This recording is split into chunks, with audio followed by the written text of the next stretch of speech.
നമ്മുടെ വയറിനകത്ത് hydrochloric acid ഉണ്ട്. അത് എത്രമാത്രം പവർഫുൾ ആണെന്നറിയോ? ഈ ഹൈഡ്രോക്ലോറിക് ആസിഡ് നമ്മളൊരു കപ്പിലോട്ട് എടുത്ത് ഒഴിച്ചെന്ന് വിചാരിച്ചോ.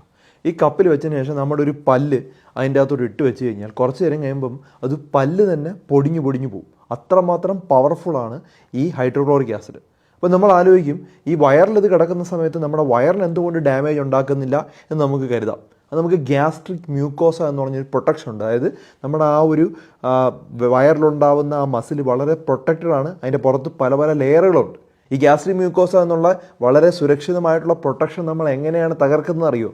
നമ്മൾ കഴിക്കുന്ന പെപ്സി, കൊക്കോകോള, അതുപോലെ കാർബണേറ്റഡ് ഡ്രിങ്ക്സ് ഒക്കെ വെറും വയറ്റിൽ കഴിച്ച് കഴിഞ്ഞാൽ ഇങ്ങനെ ഉണ്ടാവും. പിന്നെ അതുപോലെ പിസ്സ, ബർഗർ പോലുള്ള ഫാസ്റ്റ് ഫുഡ്സും പ്രോസസ്ഡ് ആയിട്ടുള്ള ഫുഡ് കഴിച്ചാലും ഈ ഗ്യാസ്ട്രിക് മ്യൂക്കോസ പതുക്കെ ഡാമേജ്ഡ് ആവും.